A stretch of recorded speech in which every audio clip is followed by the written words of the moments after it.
बड़ी खबर जो है दिल्ली से सामने आ रही है, जहां पे दिल्ली के मुख्यमंत्री अरविंद केजरीवाल ने बड़ा ऐलान कर दिया है। तो लगातार बड़ी जानकारी आपको बता रहे हैं। जिस तरह से दिल्ली के सीएम अरविंद केजरीवाल ने कहा है कि यूपी का विधानसभा चुनाव लड़ेंगे, तो बड़ी जानकारी आपके टीवी स्क्रीन पर है कि किस तरह से अरविंद केजरीवाल की तरफ से यह कहा गया है कि गंदी राजनीति से अब यूपी को मुक्त कराएंगे। तो बड़ी जानकारी आपको बता दें, 2022 में विधानसभा का चुनाव होना है, उसको लेकर के दिल्ली के सीएम अरविंद केजरीवाल ने अब बड़ा ऐलान कर दिया है। उन्होंने कहा है कि अब वो यूपी में विधानसभा का चुनाव लड़ेंगे और इसके साथ ही यूपी को गंदी राजनीति से मुक्त कराएंगे। तो 2022 में यूपी में चुनाव होने हैं, लेकिन अरविंद केजरीवाल ने अभी से ताल ठोक दी है। बड़ी खबर इस वक्त की, यूपी में जो चुनाव होने विधानसभा चुनाव, उसमें अरविंद केजरीवाल जो है बिल्कुल तैयारी कर रहे हैं और आज कह दिया उन्होंने कि जो गंदी राजनीति यूपी में होती है उससे मुक्ति दिलाएंगे और वो चुनाव लड़ेंगे।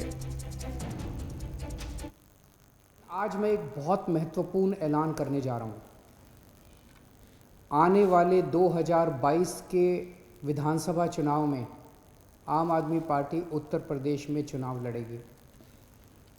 दिल्ली में यूपी के बहुत भाई बहन रहते हैं। जब से दिल्ली में आम आदमी पार्टी की तीसरी बार सरकार बनाई गई है, दिल्ली में रहने वाले कई यूपी के लोग मेरे पास आए। यूपी से भी बहुत सारे लोग और बहुत सारे संगठन मेरे पास आ रहे हैं और कह रहे हैं जी आम आदमी पार्टी को यूपी का चुनाव लड़ना चाहिए। जो सुविधाएं आपने दिल्ली में दी हैं वो यूपी में रहने वाले हमारे परिवारों को भी मिलनी चाहिए। मैंने उनसे पूछा कि हमारी छोटी सी पार्टी ये कैसे करेगी, तो उन्होंने कहा जी यूपी की जनता अब इन पुरानी पार्टियों से बिल्कुल त्रस्त हो चुकी है। यूपी के लोग ही आगे आएंगे, आम आदमी पार्टी के साथ जुड़ेंगे और यूपी को अपनी जागीर समझने वाले इन बड़े बड़े नेताओं को हराएंगे। यूपी में हर पार्टी की सरकार आई, लेकिन अपने घर भरने के सिवा किसी ने यूपी के लिए कुछ नहीं किया। आज छोटी छोटी सुविधाओं के लिए यूपी के लोगों को दिल्ली क्यों आना पड़ता है? अगर कानपुर में रहने वाले किसी परिवार को अपने बच्चे के लिए अच्छा कॉलेज चाहिए तो उसे दिल्ली भेजना पड़ता है। गोरखपुर में रहने वाले किसी गरीब परिवार को अपने माता पिता का इलाज करवाना है तो उसे दिल्ली आना पड़ता है। आखिर क्यों? क्या भारत का सबसे बड़ा राज्य, भारत का सबसे बड़ा विकासशील राज्य नहीं बन सकता, विकसित राज्य नहीं बन सकता? मैं पूछना चाहता हूं कि अगर दिल्ली के संगम विहार में मोहल्ला क्लिनिक बन सकता है तो क्या लखनऊ के गोमती नगर में मोहल्ला क्लिनिक नहीं बनाया जा सकता?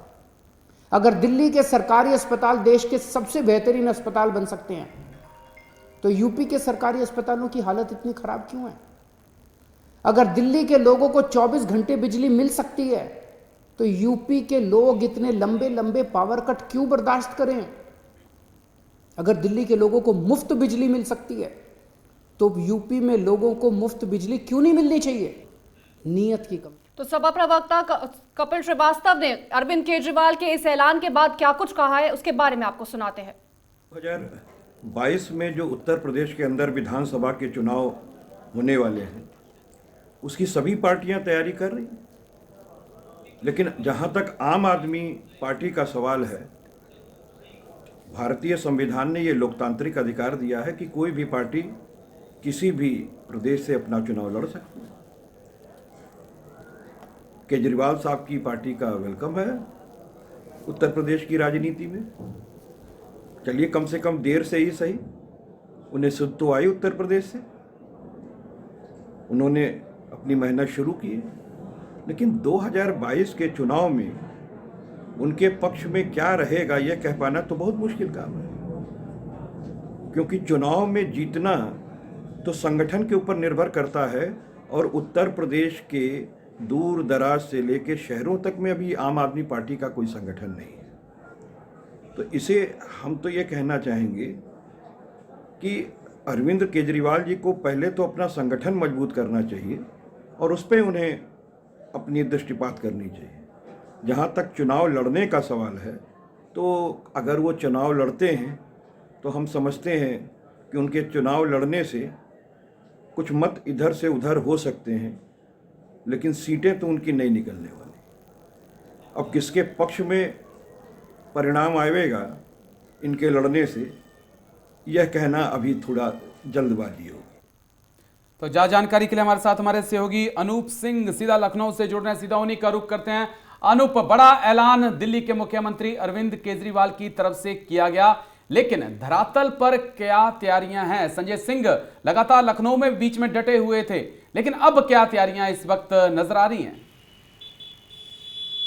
देखिए राजेश, उत्तर प्रदेश में चुनाव के लिए हालांकि दिल्ली जो मुख्यमंत्री हैं अरविंद केजरीवाल ने भले ही ऐलान कर दिया है, लेकिन आम आदमी पार्टी उत्तर प्रदेश में जिस तरीके से मेहनत कर रही है, अभी आपने देखा होगा किस तरीके से राज्यसभा सांसद संजय सिंह सरकार पर हमला बोलते हैं, नजर आते हैं, दलितों की बात करते हैं। लेकिन ये भी बिल्कुल बात सही है राजेश कि उत्तर प्रदेश में चुनाव लड़ने के लिए पहले बेस मजबूत करने की आवश्यकता है। आम आदमी पार्टी को काफ़ी मेहनत करनी पड़ेगी, क्योंकि जिस तरीके से संगठन को अगर मजबूत करने की बहुत बड़ी आवश्यकता आम आदमी पार्टी को पड़ेगी। भले ही आम आदमी पार्टी के जो मुख्यमंत्री अरविंद केजरीवाल उत्तर प्रदेश की मूलभूत सुविधाओं को लेकर बात करते हैं, बिजली की बात करते हैं, विकास की बात करते हैं, स्वास्थ्य की बात करते हैं, लेकिन ये विपक्षी पार्टियां लगातार इस पर एजेंडा बनाकर, चाहे समाजवादी पार्टी की बात करें या फिर कांग्रेस की बात करें, ये सब मुद्दे लेकर चुनाव में उतरती तो जरूर हैं। लेकिन उत्तर प्रदेश में चुनाव कहीं ना कहीं अगर जब बेस की बात करते हैं, वर्तमान की देखते हैं, तो कहीं ना कहीं कई चीज़ों पे विकास के साथ साथ यहाँ पर जो जातिवाद पर भी चुनाव होता है, यहाँ पर जो विकास के साथ साथ जो मूलभूत सुविधाओं पर चुनाव होता है। तो ऐसे में कहीं ना कहीं आम आदमी पार्टी को अपने संगठन को मजबूत करने की जरूरत पड़ेगी। बूथ स्तर पर यानी गांव-गांव भी उनके पार्टी के जो पदाधिकारी हैं या उनके कार्यकर्ता हैं, वो बूथ स्तर तक जाने की आवश्यकता है। वहाँ पर जिस तरीके से मजबूत करने के बाद ही वहाँ पर उत्तर प्रदेश में कुछ हासिल हो सकता है। अभी आपने पिछले चुनाव में देखा होगा, समाजवादी पार्टी से अलग हुए शिवपाल यादव ने अपनी पार्टी बनाई थी बीएसपी, उसमें लोकसभा में चुनाव लिया, लेकिन चुनाव के उतरे और अपने जो प्रत्याशी उतारे, लेकिन कहीं ना कहीं उनको निराशा मिली। उनकी बेस मजबूत नहीं था, उनके संगठन मजबूत नहीं था, गांव-गांव तक उनके जो संगठन मजबूत नहीं था। अभी उसके बाद आपने राजा भैया पहले इस तरह का दाव करना कितना मजबूत साबित होता है, जिस तरह से अरविंद केजरीवाल ने अब ऐलान कर दिया है?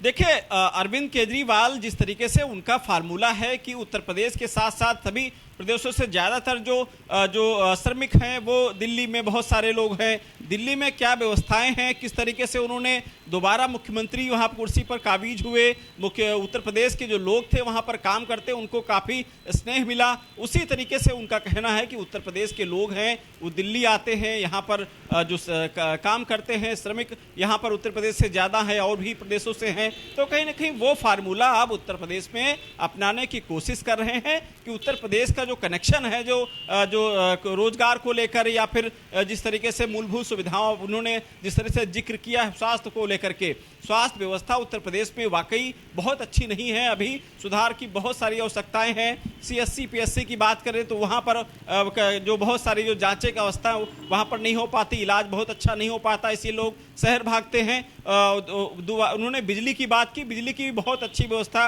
उत्तर प्रदेश में नहीं है। तो शायद इसी वजह से अरविंद केजरीवाल अब विकास के मुद्दे पर उत्तर प्रदेश में लेकिन अनूप, अगर बात करें बीजेपी की, बात करें कांग्रेस की, समाजवादी पार्टी की या बहुजन समाजवादी पार्टी की, इन चारों पार्टियों के सामने अरविंद केजरीवाल को टिकने के लिए कितनी ज्यादा मेहनत करनी पड़ेगी, क्योंकि 2 साल का समय भी नहीं बचा उनके पास? बिल्कुल सही बात है कि अरविंद केजरीवाल को अब अगर उत्तर प्रदेश में 2022 की जो फतेह करना है, इसमें जीत हासिल करना है, अपना कहीं न कहीं उनके विधायकों को लाना होगा, तो ऐसे में उनको जमीनी स्तर पर उतरना पड़ेगा।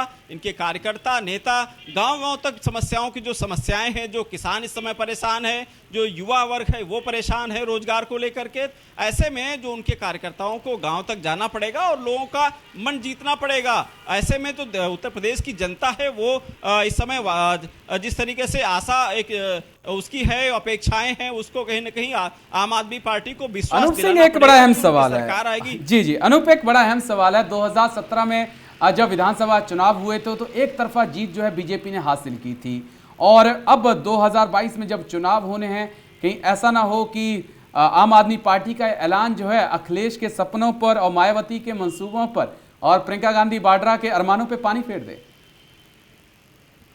ये हो सकता है, कोई संभव नहीं है, क्योंकि जिस तरीके से 2017 में चुनाव राजेश हुआ था, उस समय जो जनता की अपेक्षाएं थी कानून व्यवस्था को लेकर, जिस तरीके से समाजवादी पार्टी में कानून व्यवस्था बिगड़ी थी, कई दंगे हो जा चुके थे, कहीं ना कहीं लोग निराशापूर्वक थे, कानून व्यवस्था सुधरे, बदहाल जिस तरीके से थी उसको लेकर, विकास को लेकर खासकर जो युवा वर्ग था, चाहे बीटीसी की बात करें, वो अपना कहीं ना कहीं उनके पास से सामने एक एजेंडा था कि बीजेपी की सरकार आएगी तो उनको नौकरी पक्की हो जाएगी, या फिर यूथ जो जिसको एक आशा थी कि बीजेपी सरकार आएगी तो कहीं ना कहीं वो उसकी समस्याएं दूर होंगी, नए रोजगार के साधन मिलेंगे। तो वो आवश्यकताओं को लेकर के जिस तरीके से एक लहर चली और बीजेपी के जिस तरीके से लोगों को सपना दिखाया कि उत्तर प्रदेश में अगर सरकार बनेगी तो नए रोजगार के अवसर मिलेंगे, जो समस्याएं हैं उनको दूर होंगे, जो अपराधी हैं उत्तर प्रदेश से बाहर होंगे, इन सब चीजों को लेकर उत्तर प्रदेश में बीजेपी मैदान में आई थी, उसको सफलता भी मिली। तमाम जानकारी देने के लिए बहुत बहुत धन्यवाद। तो जिस तरह से अब ये ऐलान कर दिया गया है अरविंद केजरीवाल की तरफ से, अब देखना होगा